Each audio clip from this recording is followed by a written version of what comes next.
Hi, my name is Mike Snow, and I wanted to talk about this book, The Last Crusade by Nigel Cliff.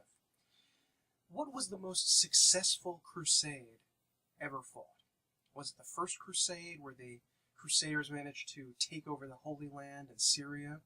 Was it the second crusade or the third crusade with Richard the Lionhearted? Or was it the Albigensian Crusade where the Cathars were massacred? Or maybe it was the Crusades the Teutonic Knights launched in Eastern Europe that Christianized a lot of the Slavs there? No, none of those was the most successful crusade. And it wasn't even fought really in the Middle Ages. It was fought at the birth of the modern world. It was fought by Vasco da Gama, by the Portuguese. They launched the most successful crusade in all of history. This book takes a look at the era known as the Age of Exploration, where Europeans from Portugal and Spain originally began to explore the entire world and discover everything around there and add to their knowledge base and conquer different lands, find new people, circumnavigate the globe. But I think that, in a way, tends to class the Age of Exploration as a strictly modern age type event. But really it was a cusp event. It took place at the pivot, at the turning point.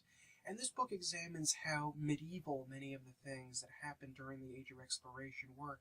For instance, Hernan Cortez, that wasn't so much a modern, advanced country coming into contact with a primitive country. It was a medieval society coming into contact with roughly a Bronze or Iron Age level society. They didn't have bronze or iron over there, but still roughly at that level. The medievalism of the people that went out in the Age of Exploration and their passionate religious faith is something that he talks about a lot here. The book is divided into a couple of sections. There's a brief introduction that talks about the previous crusades, the things that are still technically classified as crusades, even though Vasco da Gama's voyages are not. Then he talks about the voyage that Vasco da Gama took, getting from Portugal all the way to India, one of the most heroic voyages ever undertaken at that time. It really takes something to strike out into the unknown, to go where no man has gone before, literally like the Starship Enterprise did. Vasco da Gama and his crew, the heroic journey they took is fascinating, as they explain how they found food, how they dealt with scurvy, something they really didn't know much about at the time, how they ate oranges, and then felt better after the scurvy, and then did not put two and two together and realize that maybe having oranges or some kind of vitamin C was useful for combating scurvy, because this was a pre-scientific age, and people didn't necessarily use that kind of critical thinking, even though Muslim sailors did know that. And then it goes into, after the fascinating journey he took all the way around the coast of Africa to reach India, it talks about the time that Vasco da Gama spent in India and how vitally important that was to the Western world. We don't like to think of that nowadays. We like to think about the Age of Exploration as a heroic quest to explore the unknown, and it was, but there was also a much more serious, practical, military reason why the Age of Exploration brought Europe such power. At this time period, the Middle East, particularly Egypt, was the trading hub of the old world. It was very, very rich, had been for centuries. It was the established order that the Middle Eastern world that the Muslims controlled was rich, powerful, strong, technologically advanced, and so forth. But the Age of Exploration changed all that. One of the most exciting and interesting aspects of this is that if you looked at the world in 1498, roughly when this book begins, and you were asked to rank all of the different centers of civilization in the old world, China, India, the Middle East, and Europe being the general civilization centers, if you were asked to rank them in terms of most successful to least successful, most likely to succeed and least likely to succeed, guess what you would find? Europe would be, without question, least likely to succeed. They would be at the very bottom of the list in the late Middle Ages. They were people that not only had not been not been considered for, not been at the top for 1,000 years, they really hadn't been in the running for 1,000 years. But there's something fascinating about that, because the lack of something is what really gave the Europeans the impetus to do this. The Muslims were on top because they were the ones that were able to shift everything, the great traders going back and forth between India, China, the Middle East, and Europe. And they had the trade routes, they had everything, everything was theirs. And the Indians and the Chinese had the stuff that people wanted. They were in the area that produced all of the goods that the world wanted, that made everything. And Europeans really didn't have anything. They weren't on that middle spot, that sweet real estate in between everything. And they weren't in the areas where the things were produced, like the people farther to the east.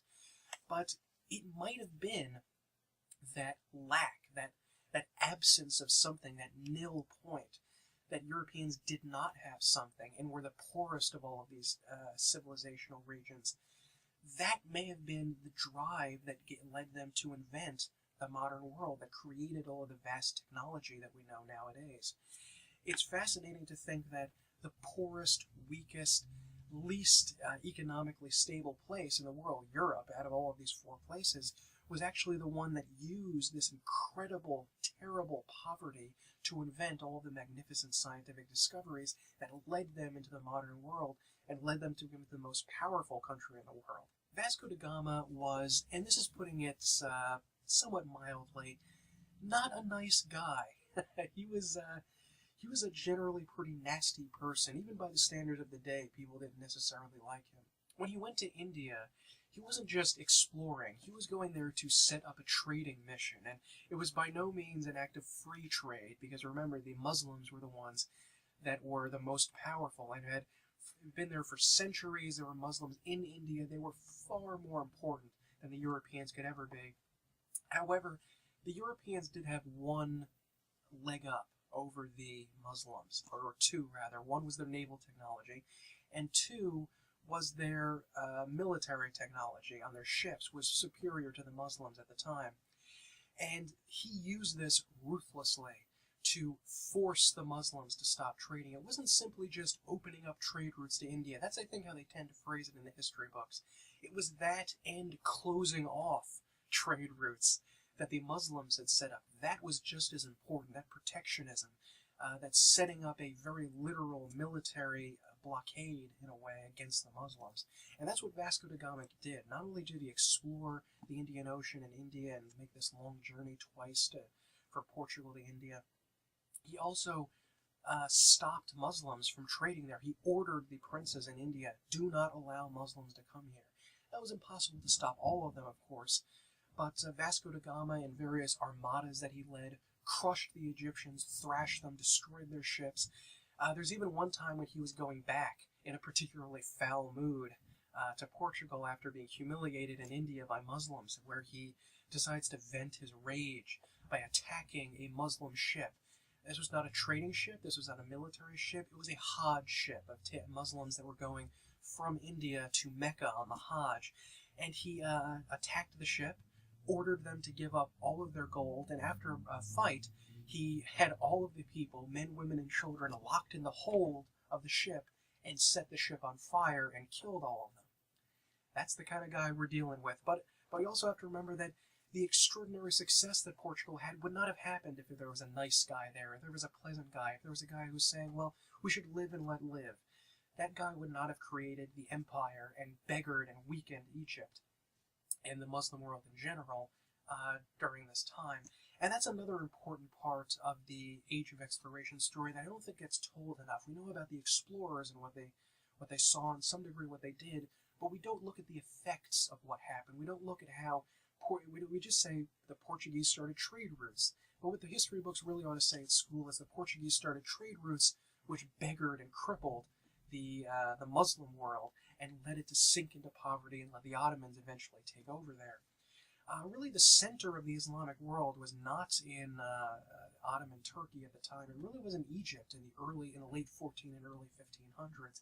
And Vasco da Gama destroyed that and led to the terrible poverty that still existed in Egypt and much of the Middle East today. They were a rich trading center for centuries before that, for going on, for not quite 1,000, but almost 1,000 years. And Portugal saw to it that that was going to stop, and they created their empire. The wealth of detail in describing India and the Portuguese interactions with them and how confused they were. One of the exciting, silly things about this is that the Portuguese assumed, because the Indians were not Muslim, that they must be Christian, and they looked at statues of Ganesh, the elephant-headed god in India, and thought that they were saints, but very strange foreign ones that they didn't understand. They didn't, it's fascinating to realize that they had the technology to reach other places, but there was no corresponding social advancement yet to realize that, hey, there aren't just three religions in the world. There's not just Christianity, Judaism, and Islam. There's other religions.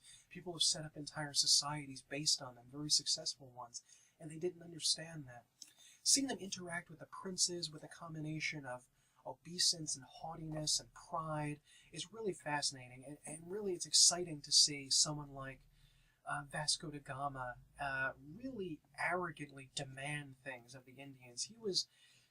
He, like all of the conquistadors, had a very powerful, strident, chauvinist type of arrogance that he dealt with the rest of the world with, which was very successful. It actually really worked in many cases to be that unbending type of person. After that section about Vasco da Gama's initial contacts with India and their destruction of the Muslim trade routes going back and forth, the book then goes into a sort of a final third about how the Portuguese Empire worked over there. And it was actually kind of strange. It wasn't like the modern empires of the 19th century that we saw England and France and Germany had. There was really very little direct control. There was more of a series of trading forts that were located at strategic points that allowed them to siphon off the various spices and all of the gold and all of the materials that they needed, but